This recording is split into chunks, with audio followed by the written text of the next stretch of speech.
قدم سورہ طٰہٰ کی آیت نمبر 42، 43 اور 44 کا ترجمہ تفسیر پڑھنے سننے کی سعادت حاصل کریں گے۔ اعوذ باللہ من الشیطان الرجیم، بسم اللہ الرحمن الرحیم۔ اذهب انت واخوک بآیاتی ولا تنی فی ذکری اذهبا الی فرعون انہ طغی۔ ترجمہ کنز العرفان، تم اور تمہارا بھائی دونوں میری نشانیاں لے کر جاؤ اور میری یاد میں سستی نہ کرنا، دونوں فرعون کی طرف جاؤ، بے شک اس نے سرکشی کی ہے۔ آیہ مبارکہ میں اللہ تبارک و تعالی جل جلالہ نے حضرت موسیٰ علیہ السلام سے ارشاد فرمایا کہ آپ اور آپ کا بھائی ہارون دونوں فرعون کی طرف جاؤ وہ معجزات اور نشانیاں لے کر کہ جو میں نے تمہیں عطا فرمائی ہیں، اور فرمایا ہر حال میں میرا ذکر کرتے رہنا۔ تو تم دونوں فرعون کے پاس جاؤ، بے شک اس نے رب ہونے کا دعویٰ کر کے بہت بڑی سرکشی کی ہے۔ فَقُولَا لَهُ قَوْلًا لَّيِّنًا لَّعَلَّهُ يَتَذَكَّرُ أَوْ يَخْشَىٰ،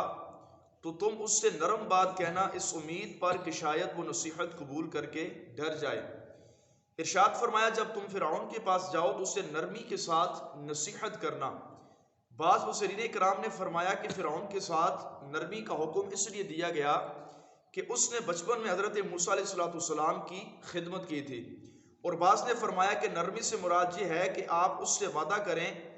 کہ اگر وہ ایمان قبول کرے گا تو تمام عمر جوان رہے گا، کبھی اس کو بڑھاپا نہ آئے گا،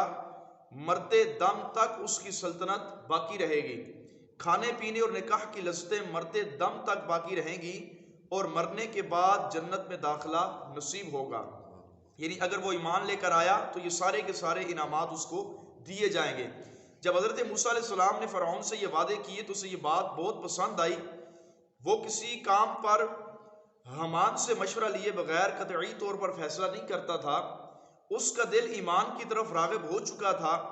لیکن اس نے کہا کہ میں حامان سے مشورہ کیے بغیر آپ کو کوئی بھی جواب نہ دوں گا۔ جب فرعون نے حامان سے مشورہ کیا تو وہ کہنے لگا تجھے تو میں عقل مند اور دانا آدمی سمجھتا تھا، لیکن تو رب ہے اور بندہ بننا چاہتا ہے، معبود نعوذ باللہ اور عابد بننے کی خواہش کرتا ہے۔ تو فرعون اپنے اس ایمان لانے سے مکر گیا اور وہ پھر گیا۔ اس آیت مبارکہ سے مفسر فرماتے ہیں معلوم ہوا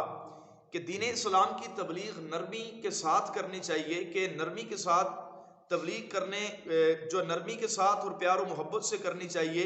کیونکہ نرمی کے ساتھ کی گئی نصیحت جو ہوتی ہے وہ بندے کو اپنی طرف بہت جلد راغب کرتی ہے، اور سامنے والا نصیحت قبول کرنے یا کم از کم گناہ کے معاملے میں اللہ کے عذاب سے ڈرنے کے لیے تیار ہو جاتا ہے۔ اسی طرح فرماتے ہیں نبی پاک علیہ السلام نے فرمایا جو شخص نرمی سے محروم رہا وہ بلائی سے بھی محروم رہا۔ یعنی جس شخص کے اندر نرمی نہیں ہے وہ بات کرتا ہے تو سامنے والے کو ایسا محسوس ہوتا ہے کہ ابھی یہ مجھے باتوں باتوں میں ہی کھا جائے گا، اور لوگ اس کی زبان سے اللہ کی پناہ مانگتے ہیں۔ اور حدیث پاک میں آتا ہے کہ بعض لوگوں کی ایسی شریر زبان ہوتی ہے کہ لوگ ان کی زبان کے شر سے بچتے ہوئے ان کی تعظیم کرتے ہیں۔ تو ارشاد فرمایا کہ جو بندہ نرمی سے معروم رہا، محبوب پاک فرماتے ہیں ایسا بندہ بھلائی سے بھی معروم رہتا ہے۔ اور نبی پاک علیہ السلام نے فرمایا جس شخص کو نرمی سے حصہ دیا گیا اسے بھلائی سے حصہ دیا گیا، جسے نرمی کے حصے سے محروم رکھا گیا اسے بھلائی سے بھی محروم رکھا گیا۔ ام المومنین فرماتی ہے نبی پاک علیہ السلام نے فرمایا عائشہ اللہ تعالیٰ رقیق ہے، اور رقیق یعنی نرمی کو پسند کرتا ہے، اور اللہ تعالیٰ نرمی کی وجہ سے وہ چیزیں عطا کرتا ہے جو سختی یا کسی اور وجہ سے بندے کو عطا نہیں فرماتا۔ اسی طرح ام المومنین فرماتی ہے نبی پاک علیہ السلام نے فرمایا نرمی جس چیز میں ہوتی ہے وہ اسے خوبصورت بنا دیتی ہے، اور جس چیز سے نرمی نکال دی جاتی ہے وہ اسے بدصورت کر دیتی ہے۔ اس مذکورہ بالا کلام سے ایک پتہ تو یہ بھی چلا کہ اللہ تبارک و تعالی جل جلالہ کی رحمت کتنی وسیع ہے کہ اتنے بڑے سرکش آدمی کے پاس جب اللہ نے اپنے نبیوں کو بھیجا تو ارشاد فرمایا کہ اس سے نرمی کے ساتھ تم نے بات کرنی ہے۔ تو فرمایا جب باغی و سرکش کے ساتھ اللہ تبارک و تعالی ایسی نرمی والا معاملہ فرما رہا ہے تو وہ لوگ جو اللہ تعالیٰ کے اطاعت گزار بندے ہیں، جو اللہ تبارک و تعالیٰ کی بارگاہ میں جھکنے والے ہیں، جب اتنے بڑے سرکش کے ساتھ ایسی نرمی کا حکم ہے تو اللہ تعالیٰ اپنے اطاعت گزار اور اپنی بارگاہ میں جھکنے والے بندوں کے ساتھ کس قدر نرمی کا معاملہ فرمائے گا۔ اللہ تعالیٰ کی بارگاہ میں دعا ہے اللہ کریم ہم سب کے ساتھ بھی نرمی والا معاملہ فرمائے، آمین بجاہ نبی کریم صلی اللہ تعالی علیہ وسلم۔